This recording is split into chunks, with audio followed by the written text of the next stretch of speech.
बेडवर झोपण्यासाठी गेला व्यक्ती. विचित्र आवाज आल्याने गादी उचलताच बसला धक्का. नेमकी काय घटना आहे हे पाहण्यासाठी आमच्या एझेड न्यूज चॅनेलला सबस्क्राईब करा आणि बेल आयकॉनला क्लिक करा. अनेकदा जंगल परिसरातील घरातून साप आढळून येत असल्याचे पाहिले असेल. हे साप बहुधा काळोख्या आणि कोरड्या ठिकाणी लपून बसलेले असतात. तुम्ही सोशल मीडियावरही घरात साप लपून बसलेले अनेक व्हिडिओ पाहिले असतील. बाईक किंवा कार, घराच्या कोणत्याही कोपऱ्यात कुठेही साप लपून राहू शकतो. यावेळी सापाला पकडण्यासाठी सर्पमित्रांना बोलवले जाते. पण आत्ता व्हायरल होणाऱ्या व्हिडिओमध्ये साप अशा ठिकाणी लपून बसला होता ज्याचा आपण विचारही केला नसेल. अनेकदा हे साप अशा ठिकाणी लपून बसतात की कोणाला शंकाही येत नाही. अशाच एका सापाचा व्हिडिओ सध्या सोशल मीडियावर व्हायरल होतो आहे. हा व्हिडिओ पाहून नेटकऱ्यांना देखील घाम फुटला आहे. व्हिडिओमध्ये एक विषारी साप हा बेडरूमच्या बेडवर लपलेला दिसत आहे. हे पाहून अनेकांची भंबेरी उडाली आहे.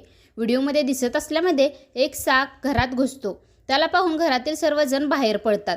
मग सर्पमित्रांना बोलावलं जातं. जेव्हा सर्पमित्र त्याला शोधायला जातात तेव्हा बेडरूममधील बेडखालील गादीच्या खाली हा साप सापडतो. व्हायरल होत असलेल्या व्हिडिओमध्ये दिसत आहे की ती व्यक्ती बेडमधील गादी उचलताच त्या गादीखाली साप लपून बसलेला असतो. त्यानंतर तो पलंगाखाली जाऊ लागतो. सध्या हा व्हिडिओ सोशल मीडियावर प्रचंड व्हायरल होत आहे आणि हे पाहून युजर्स हैराण झाले आहेत. तुम्हाला हा व्हिडिओ पाहून काय वाटतं आम्हाला कमेंट करून नक्की सांगा.